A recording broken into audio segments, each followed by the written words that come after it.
Ya, salam pemirsa, berjumpa lagi bersama saya dalam pembahasan buku Amanat kepada Orang Muda. Pada saat ini kami mengundang akan saudara-saudara, khususnya kepada seluruh orang-orang muda, sehingga bisa berkumpul bersama-sama dan kita boleh mendengarkan akan nasihat firman Tuhan pada saat ini. Kita akan masuk ke pasalnya yang ke-106 dengan judul Hemat dan Dermawan. Banyak orang yang tidak mengindahkan hal berhemat, mengatakan bahwa hal itu sebagai kepelitan dan pikiran yang picik. Akan tetapi berhemat itu adalah sama dengan keadaan dermawan yang seluas-luasnya. Sesungguhnya kalau tidak ada penghematan, tidak ada kedermawanan yang sebenarnya. Kita harus menyimpan supaya dapat memberi. Tidak seorang pun yang dapat mempraktekkan kedermawanan yang sejati tanpa adanya penyangkalan diri. Hanyalah dengan hidup sederhana, penyangkalan diri, dan penghematan yang teliti kita dapat menyelesaikan pekerjaan yang diserahkan pada kita sebagai wakil-wakil Kristus. Kesombongan dan segala keinginan duniawi haruslah dikeluarkan dari dalam hati kita. Dalam segala pekerjaan kita, asas tidak mementingkan diri sendiri yang dinyatakan dalam hidup Kristus harus dijalankan. Pada tembok-tembok rumah kita, segala gambar dan perhiasan harus berbunyi, "Beri tumpangan dalam rumahmu kepada orang miskin yang terbuang." Dalam lemari pakaian kita harus kita melihat tulisan seperti yang dituliskan oleh tangan Tuhan sendiri, "Tudungilah orang yang telanjang." Dalam kamar makan, di atas meja yang penuh dengan makanan-makanan yang lezat, kita harus melihat tertulis, "Bukankah bagikan makanan pada orang yang lapar?" Jadi ini sangat menarik sekali bahasan kita pada saat ini, di mana mengenai berhemat dan dermawan ya. Kita harus menggunakan akan setiap berkat-berkat Tuhan dengan hikmat dari atas. Ya, bila mana kita mendapatkan berkat, ya, biarlah kita kembali lagi ya, memberikan berkat itu kepada Tuhan. Ya, dengan tuntunan Tuhan, berkat itu akan digunakan untuk menolong orang-orang yang membutuhkannya. Ya, jadi di sini dikatakan biarlah kita ya menuliskan di rumah kita, "Berilah tumpangan dalam rumahmu kepada orang miskin." Kemudian pada lemari kita ya haruslah kita menuliskan, "Tudungilah orang yang telanjang." Ya, kemudian dalam ruang makan kita tuliskan, "Membagi-bagikan makananmu kepada orang yang lapar." Ya, 1001 pintu yang sangat besar manfaatnya terbuka di hadapan kita. Seringkali kita menyesali penghasilan yang sedikit yang dapat diperoleh. Tetapi kalau kiranya orang-orang Kristen bersungguh-sungguh, mereka itu dapat melipat gandakan penghasilan itu sampai 1000 kali lipat.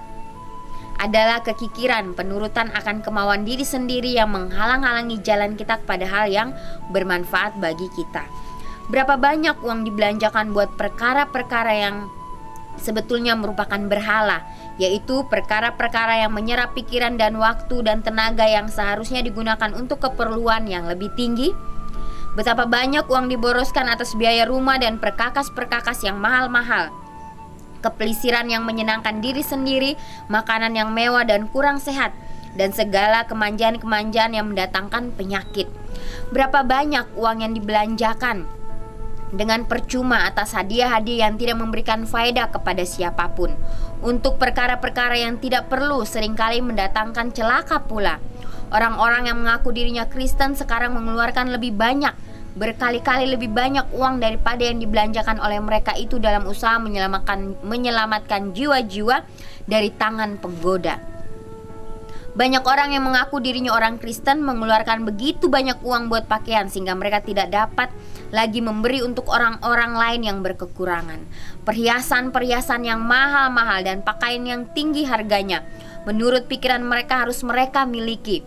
Tidak mempedulikan segala keperluan orang dengan susah payah mendapat pakaian yang paling sederhana sekalipun. Ya, jadi sudah sangat jelas sekali nasihat firman Tuhan pada saat ini. Ya, mengamarkan kita supaya kita menggunakan setiap berkat Tuhan dengan hikmatnya. Saudara-saudaraku perempuan, kalau engkau mau mencocokkan cara pakaianmu setuju dengan peraturan yang diberikan dalam kitab suci, engkau akan berkelimpahan sehingga engkau dapat menolong saudara-saudaramu perempuan yang kurang mampu. Engkau bukan saja hanya mempunyai uang, melainkan waktu juga.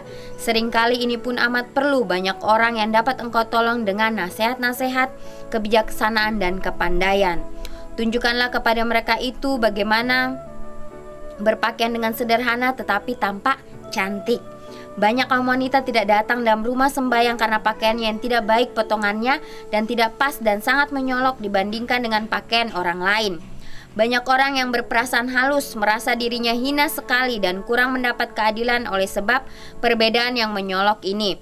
Dan oleh karena itu banyak orang yang mulai sangsi terhadap kebenaran agama dan mengeraskan hatinya terhadap Injil.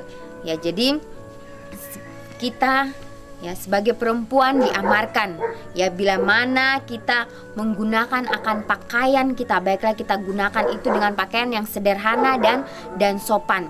Bila mana ada sahabat-sahabat kita, teman-teman kita yang mungkin mereka memerlukan pakaian untuk ke gereja, biarlah kita boleh memberikan kepadanya dan kita boleh menolong mereka dengan memberikan nasihat-nasihat yang bijaksana kepada mereka, sehingga mereka pun tidak segan untuk datang untuk beribadah kepada Tuhan. Kristus mengundang kita, kumpulkanlah segala sisanya supaya barang apapun jangan terbuang. Sementara beribu-ribu orang yang mati kelaparan setiap hari, pertumpahan darah, kebakaran, dan bala sampar. Hendaknya hal itu membuat orang yang cinta kepada sesamanya melihat bahwa tidak ada yang perlu diboroskan, dibuang kepada hal-hal yang tidak berguna, oleh karena sebenarnya dia dapat berguna bagi sesama manusia.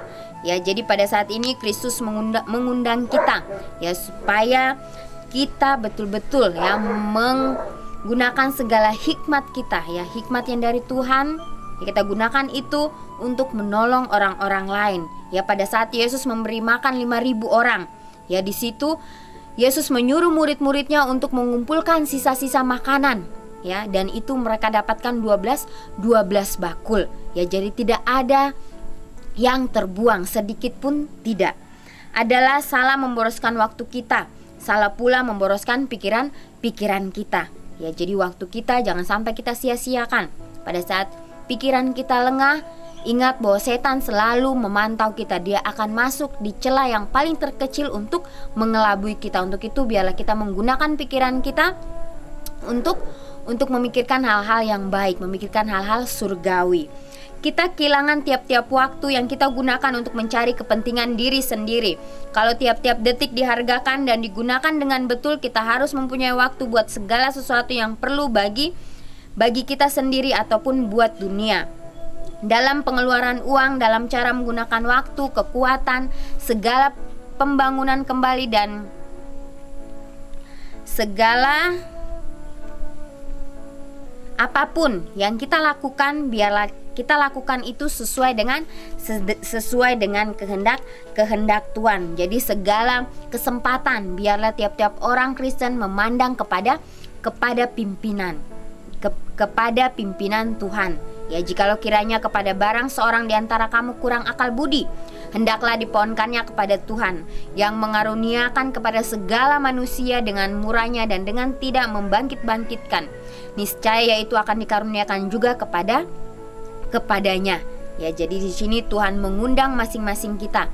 Jikalau dari kita masih banyak kekurangan, masih banyak kelemahan-kelemahan kita, mungkin kita merasakan ketakutan, mungkin kita tidak fasih dalam berbicara dan banyak lain hal di dalam kehidupan kita. Baiklah kita serahkan itu kepada Tuhan, dan Tuhanlah yang akan menyanggupkan kita, memampukan kita untuk melakukan pekerjaannya di atas dunia ini. Tidaklah perlu di sini disebutkan satu persatu bagaimana penghematan bisa dijalankan dalam segala hal. Semua orang yang menyerahkan hatinya sepenuhnya kepada Tuhan dan yang mengambil sabdanya sebagai pedoman mereka itu akan mengetahui bagaimana bertindak dalam segala kewajiban hidup. Mereka akan belajar dari Yesus yang lemah lembut hatinya, dan dalam mempertumbuhkan kelembutan Kristus, mereka akan menutup segala pintu terhadap pencobaan yang tidak terkira banyaknya. Ya, jadi di sini Kristus mengundang kita ya untuk datang kepadanya, menyerahkan akan kehidupan kita kepadanya. Ya, maka Dia akan menolong kita, maka Dia akan bertindak. Ya, dikatakan bila mana kita belajar dari Yesus yang lemah lembut hatinya, maka kita pun akan lemah lembut. Bila mana kita mempertumbuhkan akan kelembutan Kristus itu, ya, maka kita akan menutup pintu terhadap banyak cobaan. Ya, bila mana kita sesuai dengan karakter Yesus, ya, maka si jahat itu tidak berani mendekat kepada kita. Dia akan menjauh. Oleh karena apa? Oleh karena kita mengandalkan Tuhan di dalam kehidupan kita. Ya, jadi banyak hal-hal yang kita akan lakukan pada saat kita berada di dunia ini. Sebagaimana Yesus pada saat Dia berada di dunia ini, banyak hal-hal yang Dia lakukan ya untuk menolong orang lain, untuk menolong sesama kita. Ya, setiap hari ya Yesus berjalan ya dari daerah yang satu ke daerah yang lain, dari kota yang satu ke kota yang lain, ya, untuk memberikan akan kedamaian kepada orang-orang yang susah, orang-orang yang bersedih, ya, memberikan penyembuhan kepada orang-orang yang sakit, ya, dan banyak hal yang Yesus lakukan yang harus kita contohkan, ya. Dan biarlah pada saat ini masing-masing kita orang-orang muda boleh mengambil komitmen kita masing-masing untuk terus memandang Yesus, ya, sehingga kita boleh berdiri teguh di dalam kebenaran Tuhan, ya, karena waktunya tidak akan lama lagi. Ya, Dia akan datang untuk menjemput kita, dan Dia akan mengadili kita seadil-adilnya. Untuk itu biarlah kita lakukan apa yang menjadi kehendak Tuhan, ya, dan jangan lupa untuk terus berdoa, minta petunjuk daripada Tuhan sehingga kita tahu apa yang harus kita lakukan, ya, dan juga di dalam menggunakan setiap berkat, ya, biarlah kita gunakan itu dengan meminta akan tuntunan Tuhan sehingga berkat-berkat yang kita terima itu dapat berguna bagi orang lain. Dan juga di sini dikatakan banyak orang yang berperasaan halus merasa dirinya hina sekali dan kurang mendapat keadilan. Itulah orang yang harus kita bantu, kita beri dukungan kepadanya sehingga dia juga boleh menjadi pelayan Tuhan. Ya, kita memberikan akan hal-hal yang menguatkan sahabat kita, yang menguatkan sesama kita sehingga kita boleh sama-sama ya melayani Tuhan di dunia ini.